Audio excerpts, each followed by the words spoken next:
Bendito Pai que estás nos altos céus, louvado e engrandecido seja o teu nome, não só por tudo aquilo que tu és, mas que, Senhor, o teu nome também possa ser honrado pela presença de cada um dos teus filhos que aqui veio nesta manhã. Desejamos, bondoso Senhor, rogar-te que continues entre nós, através do teu Santo Espírito, mas que possas também fazer entrada no nosso coração e na nossa mente, dando, Senhor, as bênçãos que tu nos queres confiar nesta manhã. Te pedimos e agradecemos isto, humildemente, em nome do nosso Senhor Jesus Cristo. Amém, Senhor. Bom dia, irmãos, visitas e todos aqueles que nos acompanham através da internet. Que tenham um dia de sábado feliz na companhia do Senhor Jesus. E vamos louvar ao Senhor com o número 12. 12.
De joelhos, vamos todos orar ao Senhor.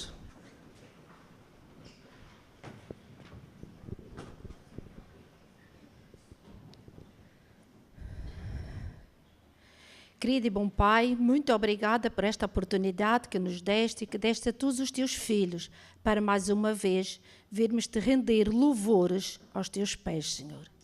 Obrigada, Senhor, por seres o Criador e por seres o promotor de todas as bênçãos que em nós é derramado, Senhor.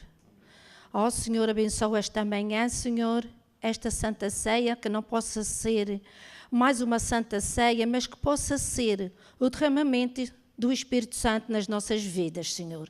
Que o nosso coração esteja tão aberto e que Tu estejas aqui no nosso meio, bom Pai. Ajuda-nos, Senhor, a estar mais perto de Ti a cada momento, Senhor. E que possamos pôr em prática tudo aquilo que hoje vamos aqui receber de Ti, Senhor. Não sejamos dignos nem merecedores, mas confiamos no Teu amor, na Tua misericórdia e nas Tuas promessas na nossa vida, Senhor. É o que Te suplicamos, em nome de Jesus Cristo. Amém.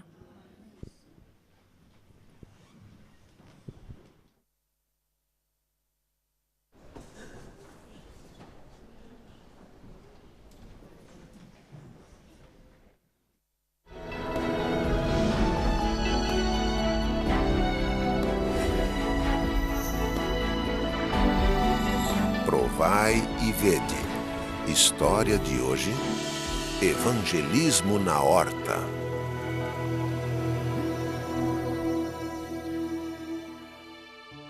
Meu nome é Cristina Chaves Valim e eu sou professora de uma das escolas públicas da Prefeitura de São Paulo. Cris, você conhece o nosso projeto da horta, não conhece? Conheço. Então, eu tô com um problemão e acho que só você pode ajudar a escola nesse momento. A professora que faz esse projeto, e é um projeto que a escola investiu bastante nele, e a gente sabe que ele traz vários benefícios para os nossos alunos, ela não pode mais realizar as atividades porque ela está com um problema de saúde. E aí eu pensei que você pudesse tocar esse projeto. Mas justo eu, professora de português e inglês? Você, Cris, você é sempre preocupada com a alimentação e saúde dos nossos alunos, trabalhando alimentação saudável com eles, fazendo várias receitas. Você nunca pensou em tocar esse projeto pra gente? Você aceita? Naquele momento, eu fixei meu pensamento em Deus e pedi a Ele uma resposta. Eu não entendia nada de horta e estava diante de um grande trabalho. Minha vontade era de dizer não, mas eu senti que Deus estava comigo e resolvi aceitar o desafio. A primeira coisa que fiz foi pesquisar sobre o assunto na internet. Procurei informações também na biblioteca da escola e vi que o tema era muito interessante. Ao visitar o local onde estava a horta, vi um cenário desanimador. O projeto estava praticamente parado, sem nenhuma produtividade. Ao examinar a terra, percebi que ela oferecia poucas possibilidades de plantio. Não havia outra coisa a fazer, senão arregaçar as mangas e incentivar os alunos no manuseio da terra. Eles estavam empolgados e se dividiam em grupos de trabalho com suas ferramentas para preparar os canteiros e iniciar o processo de plantio das sementes. Como estávamos tratando de assuntos relativos à natureza, as oportunidades para eu falar do amor de Deus foram aos poucos surgindo. Professora, cadê a semente da couve que eu não estou vendo ela? Antes de falar um pouquinho sobre a semente, eu quero te falar que tudo isso que nós plantamos foi criado por Deus. É uma bênção de Deus essa nossa horta. Durante o processo de aprendizado, eu pude testemunhar aos alunos sobre o criacionismo divino e as leis que regem a natureza. Na hora do almoço, sempre encontrávamos uma oportunidade para agradecer a Deus através de uma oração. Durante o processo de implantação da horta, tivemos um grave problema. Estamos no meio da maior crise hídrica da história de São Paulo. A cidade de São Paulo estava sofrendo uma estiagem. O nível dos principais sistemas que abastecem a Grande São Paulo continua caindo. Para manter o projeto em funcionamento, precisávamos de muita água, mas por determinação superior, estávamos impedidos de abrir qualquer torneira para essa finalidade. Confiante de que Deus estava à frente de tudo, eu supliquei a Ele para que um milagre acontecesse e a nossa horta não sofresse com a falta d'água. O que esperávamos aconteceu. Uma vez por semana, todas as semanas, chovia na nossa região o suficiente para regar todos os canteiros e deixar a terra úmida por mais 7 dias. Com o passar do tempo, vi as promessas de Deus se cumprindo em minha vida, na dos meus alunos e na vida da escola. Os alunos se beneficiavam de uma alimentação diferenciada e a comunidade agradecida aplaudiu os resultados do projeto Horta e Alimentação Saudável. Através da horta, eu pude pregar o Evangelho dentro de um contexto educacional e alguns alunos têm ido à igreja comigo. Em minha vida pessoal, eu recebi muitas bênçãos de saúde, familiar e financeira. O meu envolvimento no trabalho comunitário me deixou mais humana, mais receptiva com os alunos e mais centrada nas coisas espirituais. Hoje, eu posso dizer com todas as letras, choveu na minha horta. Louvado seja o nome de Deus! Provai e vede. Adoremos agora o Senhor com os dízimos e as ofertas, demonstrando todo o nosso reconhecimento e gratidão.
Vamos orar.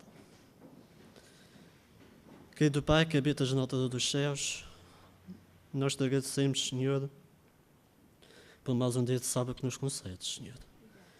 Nesta hora nós pedimos, Senhor, que tu possas abençoar estes dízimos e estas ofertas que foram dadas com o coração humilde e sincero. Que seja para o avanço da tua obra, Senhor, tanto aqui nesta ilha como no resto do mundo, Senhor. E que também possa haver mente na tua casa, Senhor. Em nome de Jesus, nós pedimos e agradecemos. Amém, Senhor.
Bom dia, meninos.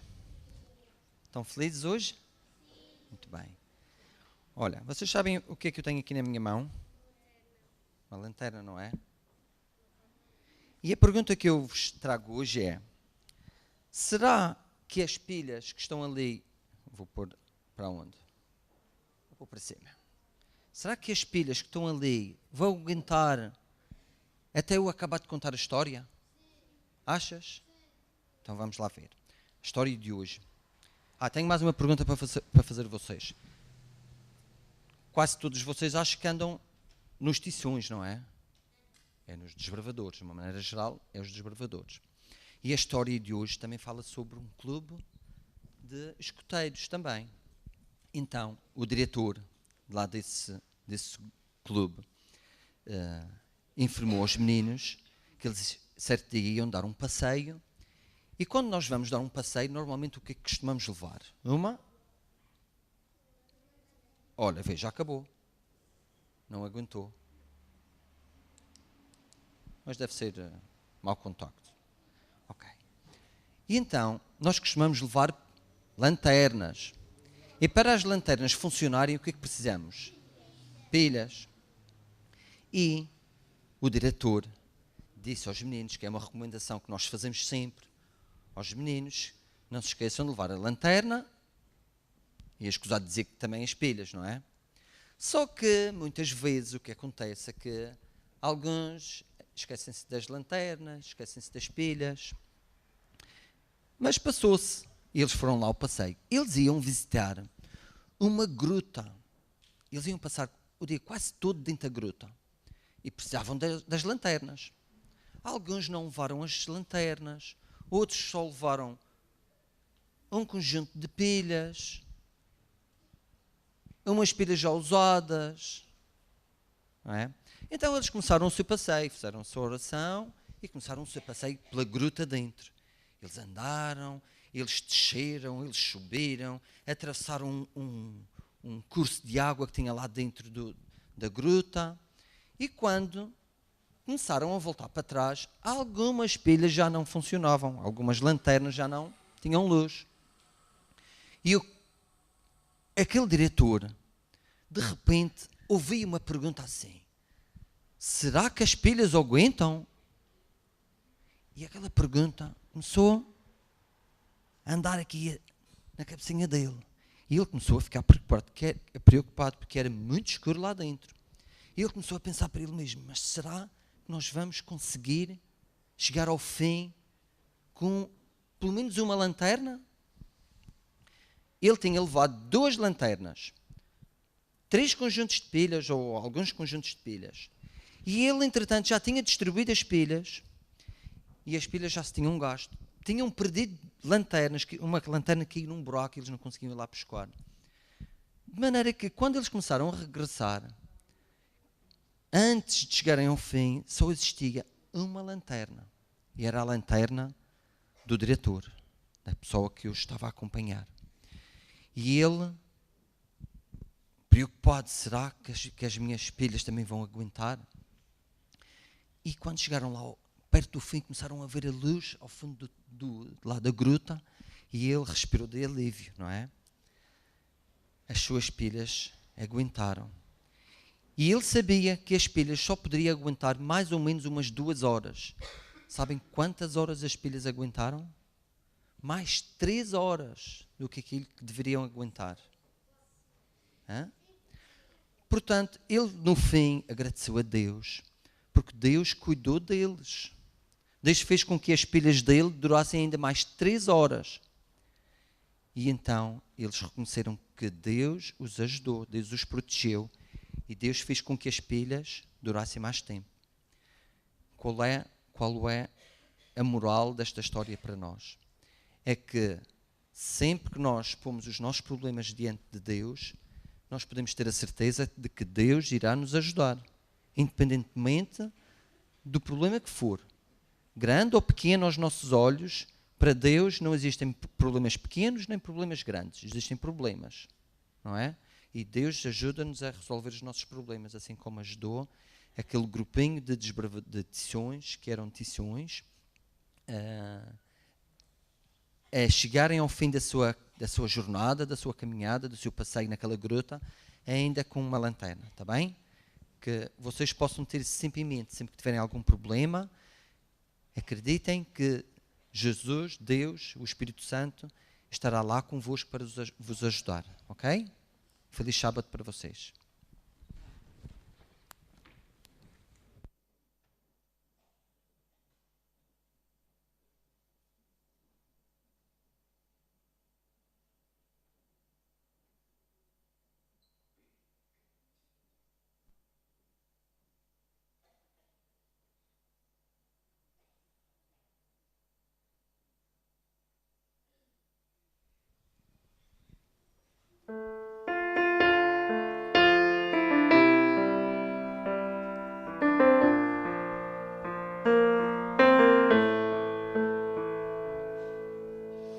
Há tanto tempo eu ando triste, vivendo a vida por viver, mas hoje vim a este templo, porque entrei, não sei dizer, sentei no canto ali ao fundo. Tentei cantar, tentei sorrir, e um sentimento tão estranho me deu vontade de sair. Foi quando tudo então mudou, senti a voz de Deus no ar, senti sua mão em minha mão, senti vontade de chorar. Agora Jesus me chama, eu não consigo levantar, estou tremendo e comovido, mas faltam forças para lutar.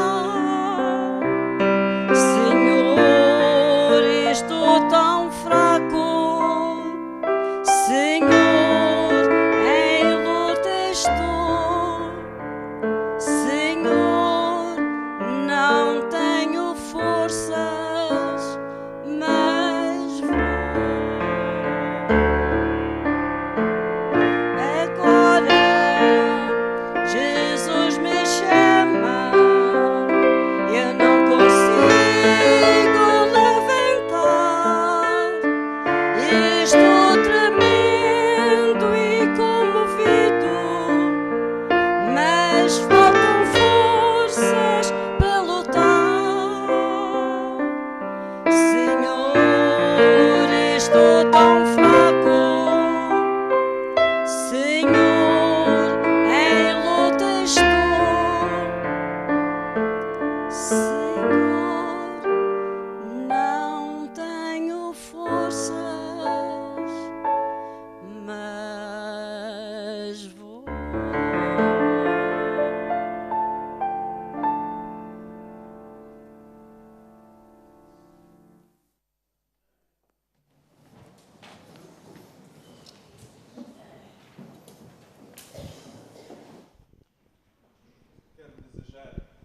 Um bom sábado a toda a igreja.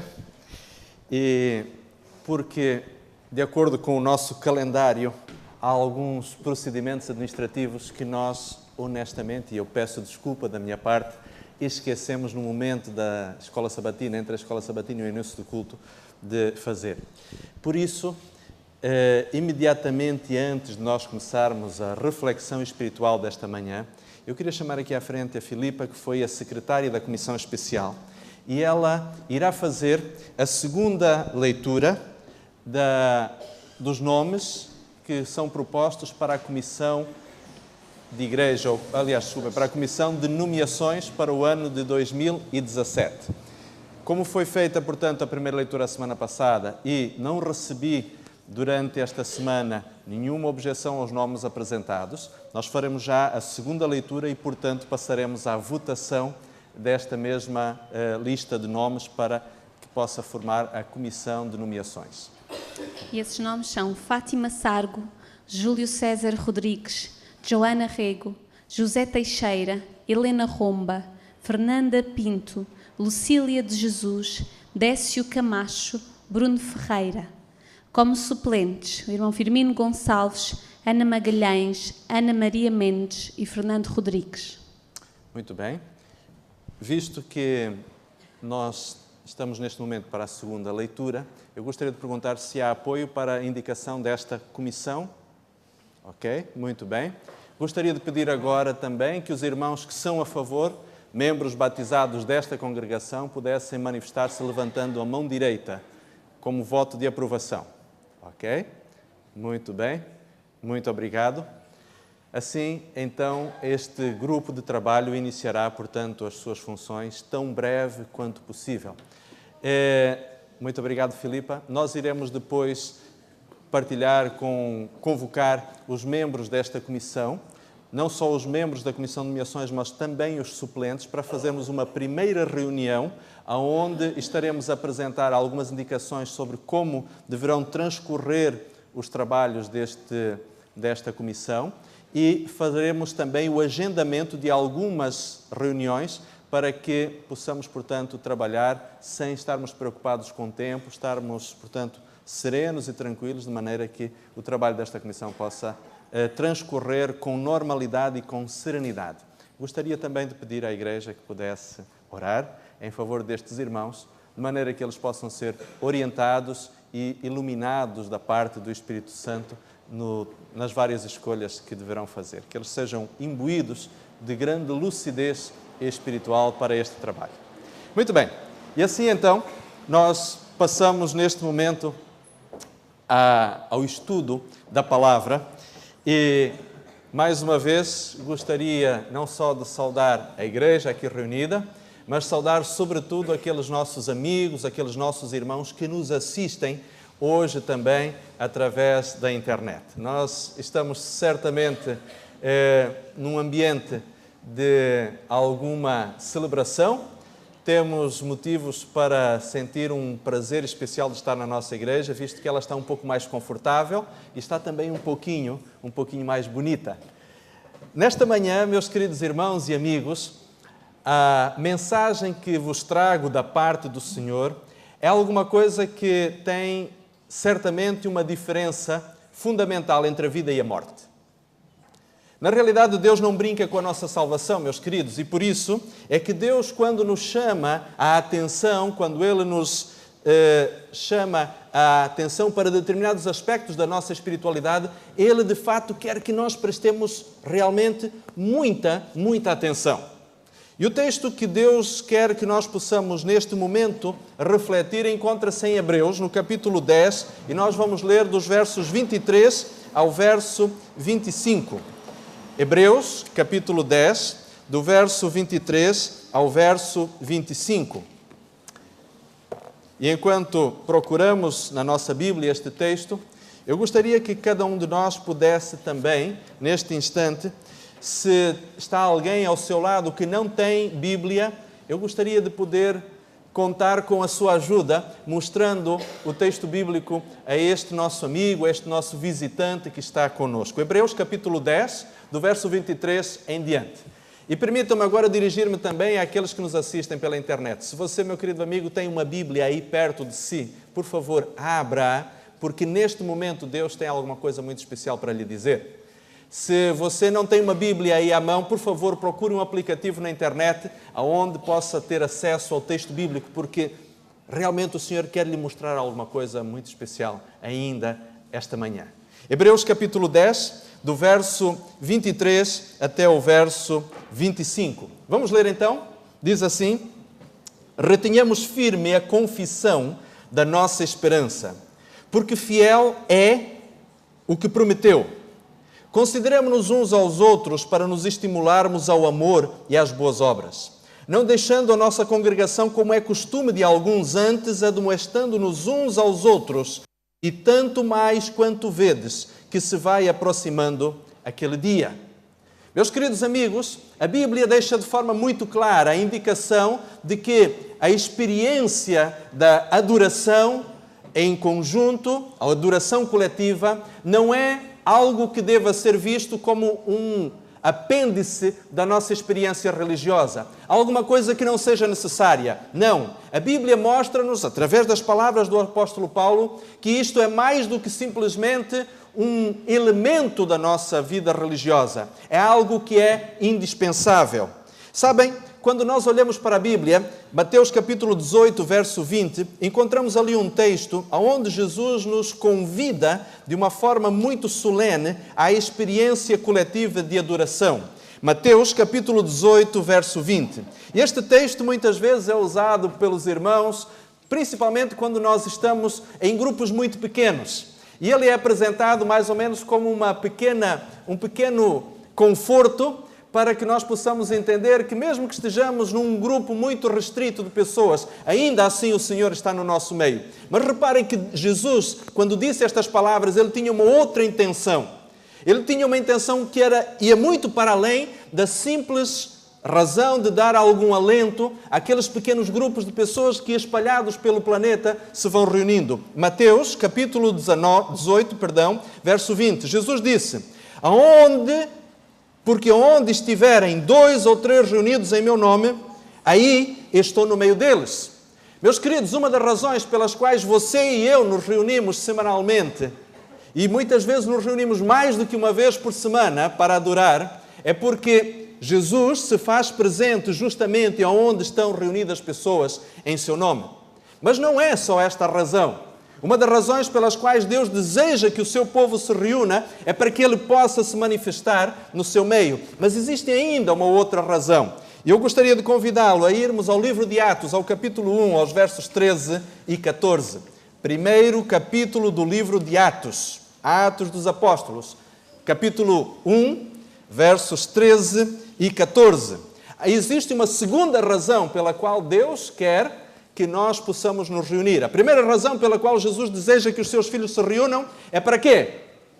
Vamos recapitular. É para quê? Para que a sua presença, a presença de quem se manifeste no meio deles? A presença de...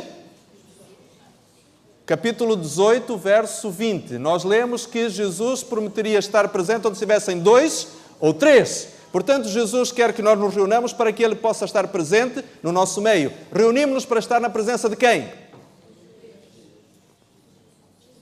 De Jesus. Jesus disse: onde estiverem 2 ou 3 reunidos em meu nome, eu estarei no meio deles. Mas existe uma segunda razão. Atos capítulo 1, versos 13 e 14. E diz: E entretanto, subiram ao cenáculo, onde habitavam Pedro, Tiago, João, André e Filipe, Tomé e Bartolomeu, Mateus, Tiago, filho de Alfeu, Simão, o zelador, e Judas de Tiago. E todos perseveravam unânimes em oração e súplicas com as mulheres, Maria, mãe de Jesus, e seus irmãos. E agora, se nós passarmos ao verso 2, ao capítulo 2, ao verso 1, vamos ver o que aconteceu. E cumprindo-se o dia do Pentecostes, estavam todos reunidos no mesmo lugar. Que mesmo lugar era este? O mesmo lugar dos versos 13 e 14. E ali então estavam reunidos. E o que é que aconteceu? O verso continua dizendo: estavam todos reunidos e de repente veio do céu um som como um vento veemente e impetuoso e encheu a casa onde estavam todos assentados. E o que é que aconteceu? E foram vistas por eles línguas repartidas como de fogo, aos quais passaram sobre cada um deles. E todos foram cheios do quê? Do Espírito Santo. Então nós encontramos aqui a segunda razão pela qual o povo de Deus precisa se reunir. Para que Jesus esteja no seu meio e para que a presença do Espírito Santo possa ser sentida na vida do cristão. Você, meu querido amigo, quer ter Jesus na sua vida? Você que nos assiste pela internet, meu querido, você quer ter Jesus na sua vida? Pois muito bem. Procure uma igreja para você se reunir com outras pessoas que também creem na mesma esperança.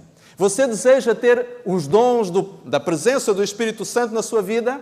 Você deseja há muitos cristãos com maturidade espiritual, com maturidade religiosa, que oram pedindo ao Senhor que manifeste os dons do Espírito Santo, estas capacidades especiais. Pois muito bem, é justamente através da reunião, da adoração coletiva, que o Espírito de Deus se manifesta. Nós vamos ver um outro texto a seguir, um texto poderoso, que demonstra exatamente isto. Bem, mas talvez neste momento você possa estar a dizer, meu amigo, bom, pastor, a Bíblia também diz que nós devemos ter a nossa experiência de adoração individual. Na verdade, quando nós vamos a Mateus capítulo 6, verso 6, Jesus mesmo disse: entra no teu quarto e fala a sós com o teu pai, que é em secreto ouve as tuas orações. É verdade. E você tem toda a razão se você está a pensar isso. Mas uma coisa também é real, meu querido.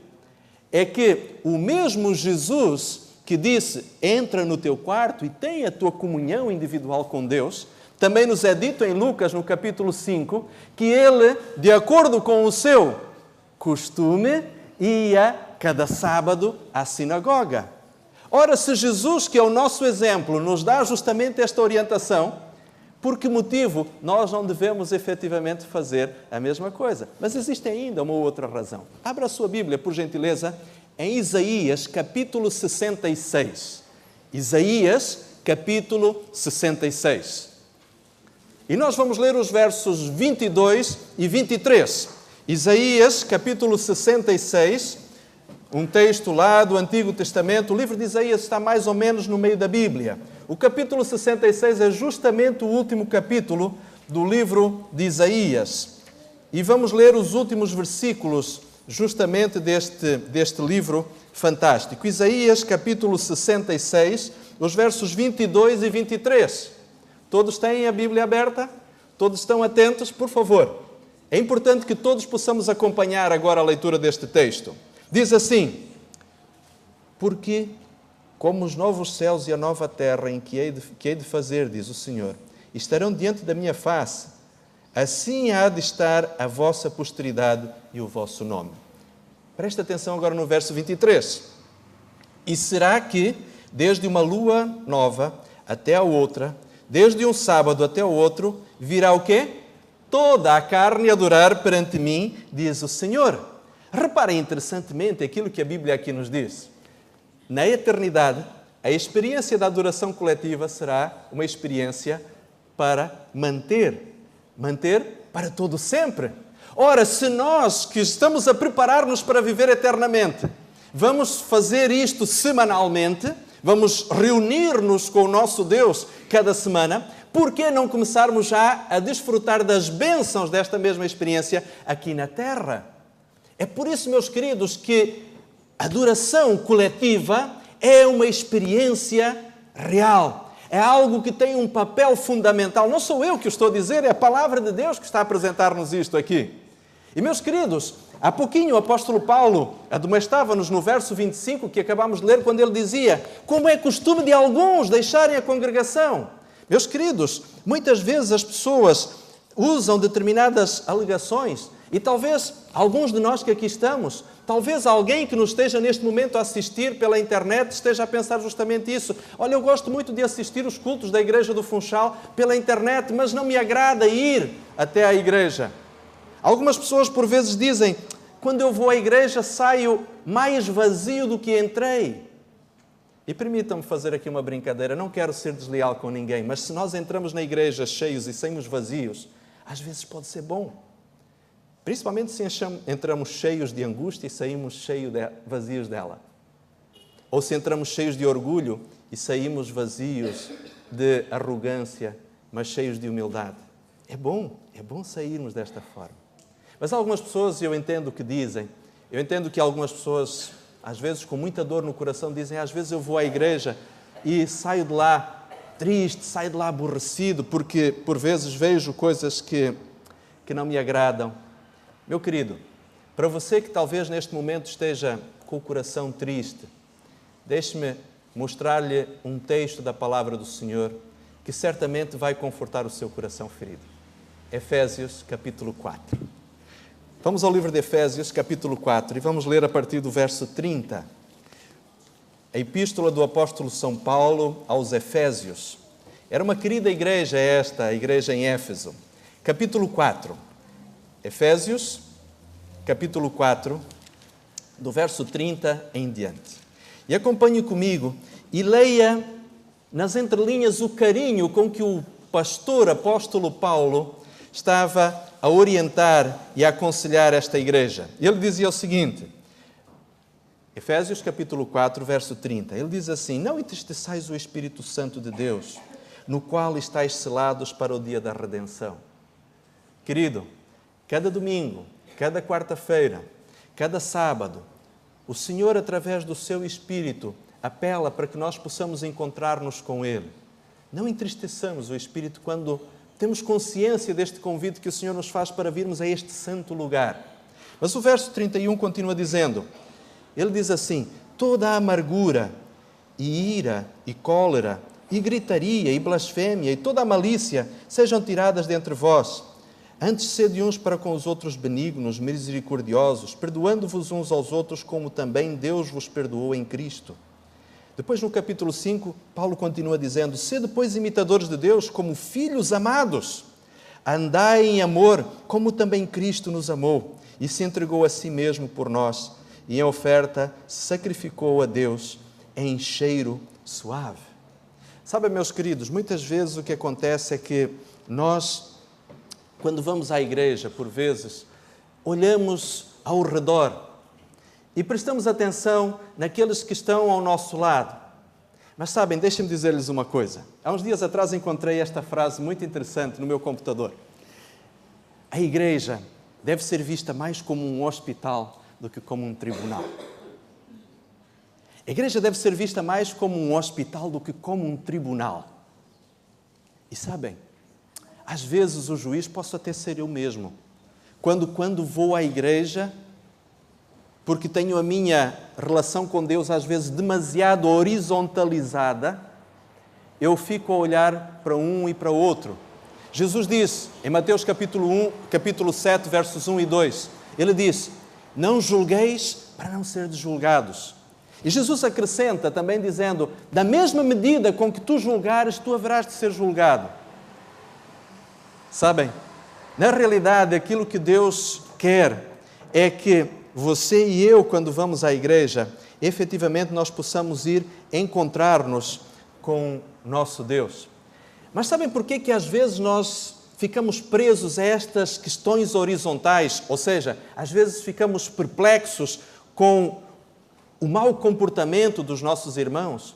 Primeiro é porque nos esquecemos que a igreja efetivamente tem esta vertente de hospital. Mas também há um outro aspecto importante, é que existe alguém, e vocês sabem de quem estou falando, existe alguém que não tem qualquer interesse em que você e eu venhamos a este santo lugar. Por uma razão simples, ou melhor, por 3 boas razões.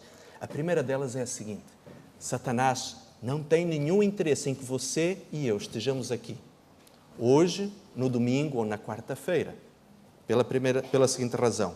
A adoração coletiva aproxima-nos de Deus. Quando você e eu estamos adorando a Deus, a nossa adoração aproxima-nos do coração de Deus. Você pode ver isto em Apocalipse capítulo 15. Leia o Cântico do Cordeiro. Entusiasme-se com aquelas palavras emocionantes que ali são apresentadas e veja como aquelas pessoas estão esfuziantes, estão em êxtase emocional, estando na presença de Deus. A adoração ao Senhor aproxima-nos do coração de Deus. Mas a adoração coletiva não só nos aproxima do coração de Deus, como também nos aproxima uns dos outros. São João capítulo 13, versos 34 e 35. Vamos ao Evangelho de São João. Evangelho de São João, capítulo 13. Capítulo 3, versos 34 e 35. Jesus está ali a dar algumas das últimas palavras aos seus discípulos. Evangelho de São João, capítulo 13, verso 34 e verso 35. Jesus diz ali o seguinte. Todos temos? Estamos prontos?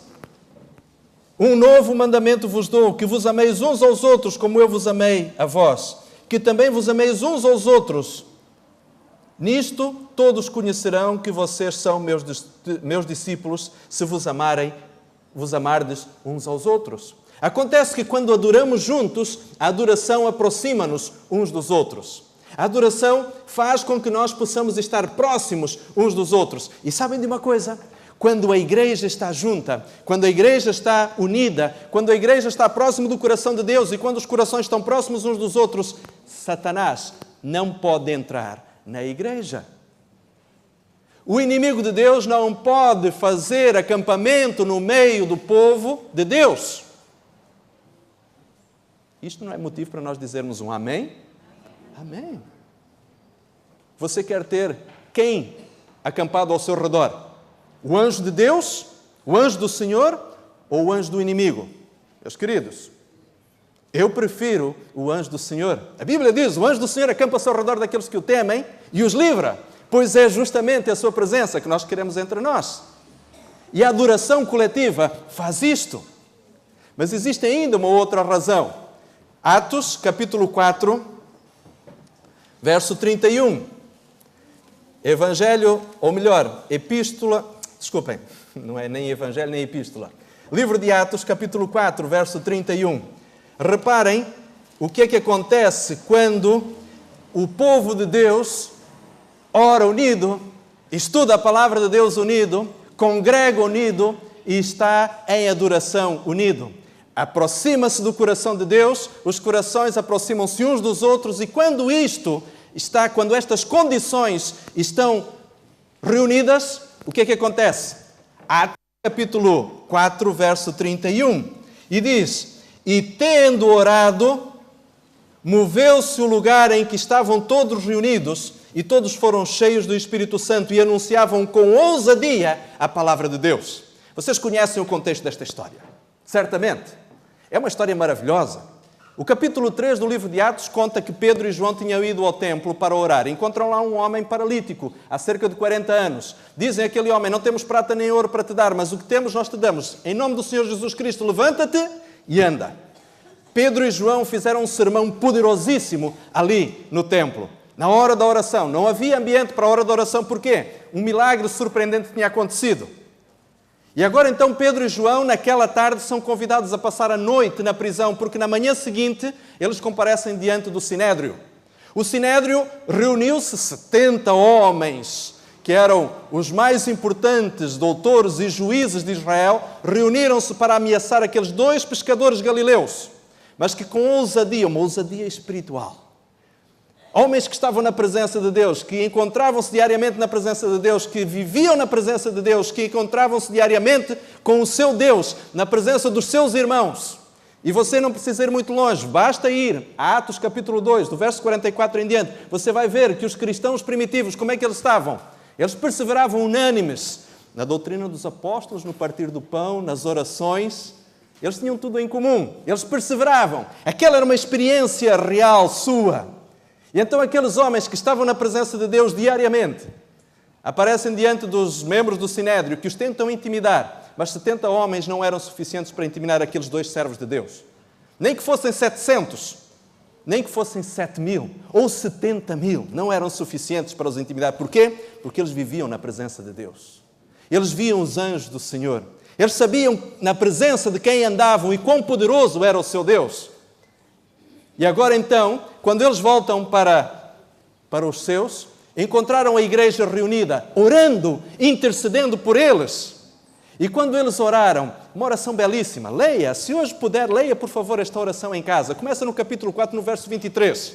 Do verso 23 ao verso 30. Uma oração fantástica, uma oração cheia de fé. E eles então, diz-nos a Bíblia, que depois que oraram desta forma, foi o verso 31 que nós acabamos de ler.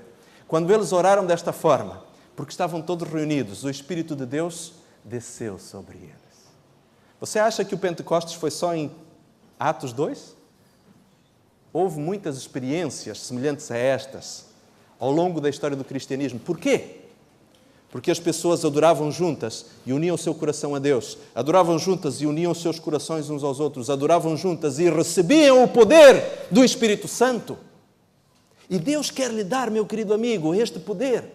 Você, querido, que está aí em casa, talvez esteja doente, talvez neste momento você não possa sair da sua casa, talvez você não tenha condições no seu trabalho de vir à igreja, mas o mesmo Deus que fez coisas maravilhosas com o povo no passado, também quer fazer na sua vida. Você que neste momento está talvez em sua casa, triste, perplexo, com alguma experiência mais mal sucedida, acredite, Deus quer você num lugar como este aqui, numa igreja onde os filhos de Deus se reúnem semanalmente para adorar ao Senhor. Porque é isto que nós vamos fazer pelo resto da eternidade. Algumas pessoas, por vezes, dizem que não vão à igreja porque, enfim, nem sempre encontram ali, enfim, um ambiente mais desagradável. Talvez alguma experiência que os tenha desanimado, que os tenha feito desistir um pouco da carreira cristã. Sabem, queridos, eu tenho sido pastor pelos últimos 23 anos. E ouvido talvez centenas de pessoas dizerem: pastor, eu não vou à igreja, mas não se preocupe, está tudo bem comigo. A minha relação com Deus está forte. Sabem, eu não duvido que esta pessoa esteja a ser sincera. Mas como um iceberg que vai lentamente se afastando da placa mãe da qual ele é originário, quando nós estamos sozinhos, nós também nos vamos afastando de Deus. E quando nos damos conta, estamos tão longe, mas tão longe, que Satanás nos segreda o ouvido dizendo que o Senhor já não ouve mais a nossa oração. Sabe por que em 1 Pedro, no capítulo 5, no verso 8, a Bíblia diz: sede sóbrios e vigilantes, porque o diabo, vosso adversário, anda ao derredor buscando a quem possa tragar? Talvez já tenham visto naqueles comentários da BBC, e passo aqui a propaganda, não estou a fazer propaganda à BBC de modo nenhum, mas já tenham visto naqueles comentários sobre a natureza, os grandes felinos como caçam. Eles não atacam a manada toda, porque seria impossível, mesmo sendo felinos poderosos. O que é que eles fazem? Assustam a manada para que um dos elementos consiga se desgarrar e aí sim, em grupo, eles atacam. Meu querido, Satanás é comparado aqui a um leão. Apesar de muitas vezes o leão ser apresentado como um símbolo de nobreza, mas enquanto caçador ele não tem nada de nobre. Pelo contrário, se ele fosse tão nobre, não mandava as leoas caçarem para ele. O que o leão faz, na realidade, é assustar e depois, quando aquele elemento está sozinho, ele então o ataca.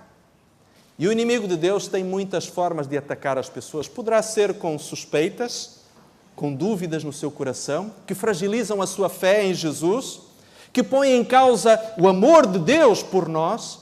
E, queridos, quando nós estamos sozinhos, a voz de Deus parece que não fala de uma forma tão audível à nossa mente. Sabem? Deixem-me ler convosco um texto que encontramos em São Mateus, no capítulo 26.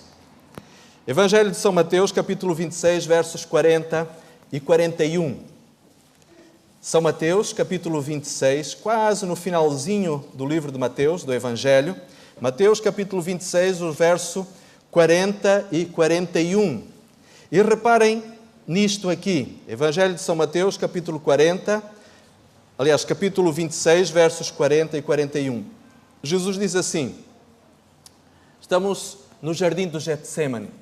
Estamos naquela noite fatídica em que Jesus estava orando e transpirando gotas de sangue. Diz assim: e voltando para os seus discípulos, achou-os adormecidos e disse a Pedro: então, nem uma hora pudeste velar comigo? Vigiai e orai, para que não entreis em tentação. Na verdade, o espírito está pronto, mas a carne é fraca.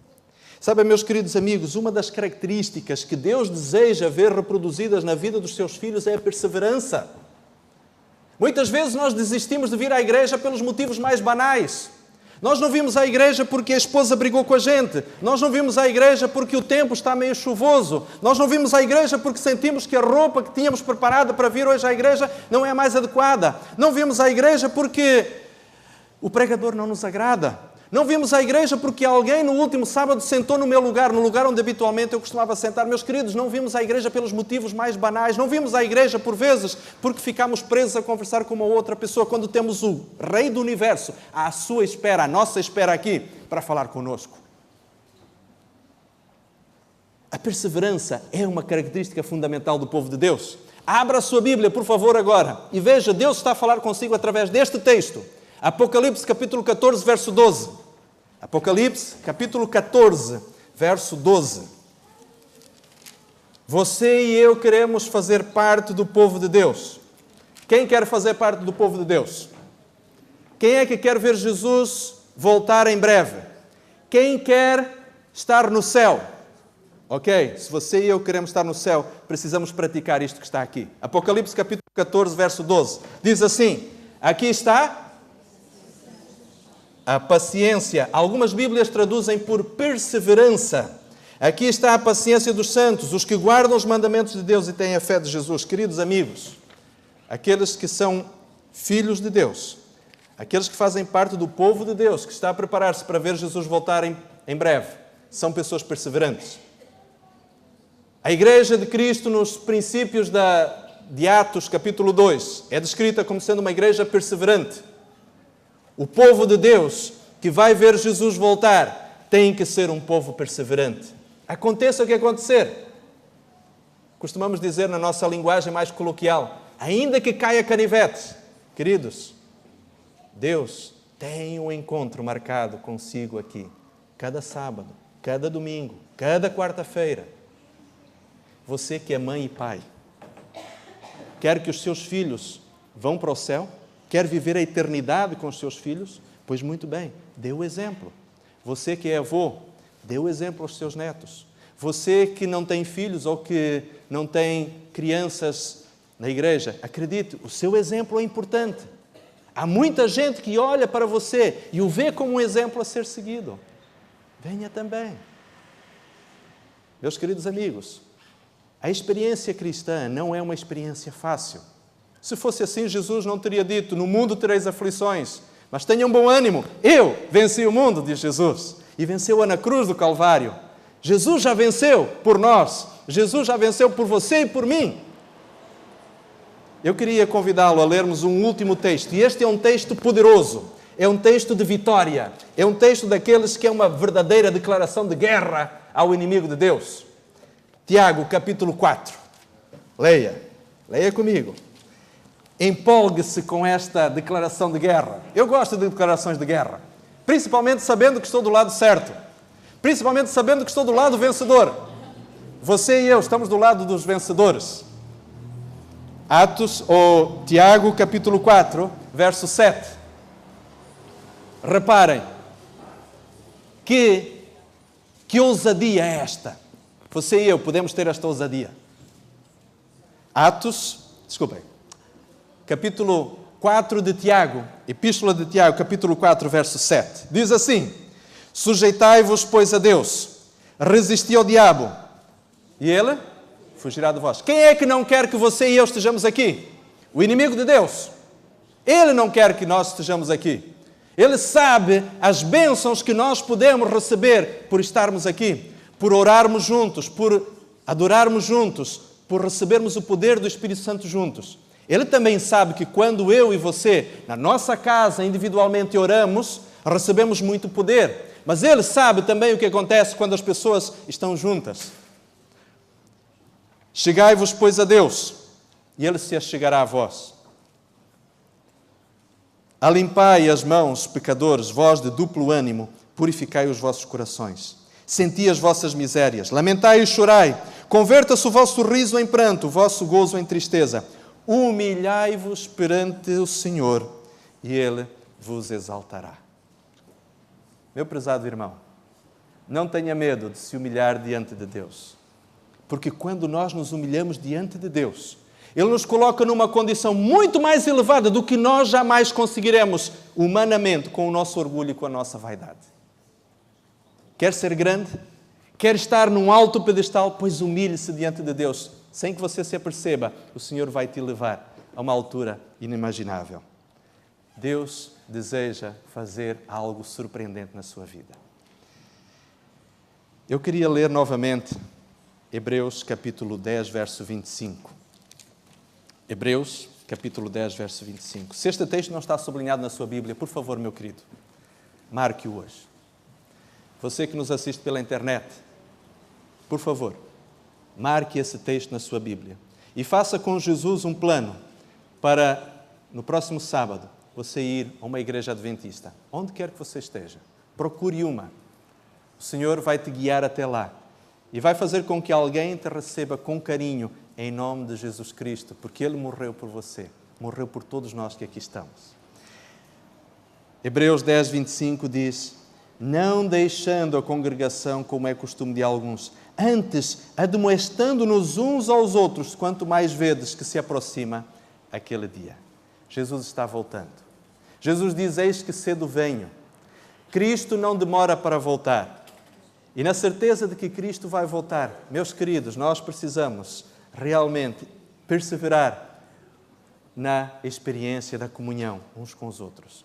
E ao fazermos isto, vamos perceber quão abençoados seremos, quão fortalecidos seremos, quão espiritualmente mais capacitados Deus nos tornará. Deus tem planos para todos. Deus tem planos para você. Deus tem planos para mim. Louvado seja o nome do Senhor. Que Deus nos abençoe. E nesta manhã, ainda ao participarmos desta santa ceia que o Senhor tem para nós, que nós possamos celebrar aqui o nosso compromisso de uma unidade mais íntima com o nosso Deus, de uma comunhão coletiva e individual mais forte com o Senhor. Eu gostaria de convidá-los a cantarmos para a conclusão o hino 212, que é justamente uma celebração desta mesma certeza. E eu gostaria de pedir que nós pudéssemos fazer o seguinte: hino 212. Temos diante de nós uma bela cerimónia ainda. Quando chegarmos ao final da primeira estrofe, eu gostaria que nós pudéssemos já começar a sair para o nosso lugar de lava-pés. Ao terminarmos a primeira estrofe e o coro da primeira estrofe, vamos começando a sair de forma ordeira. A Lena continuará a tocar, mas nós vamos já para os nossos lugares. As senhoras saem pela saída de emergência, os homens por esta outra saída, para termos o nosso lugar de adoração. Vamos cantar o hino 212.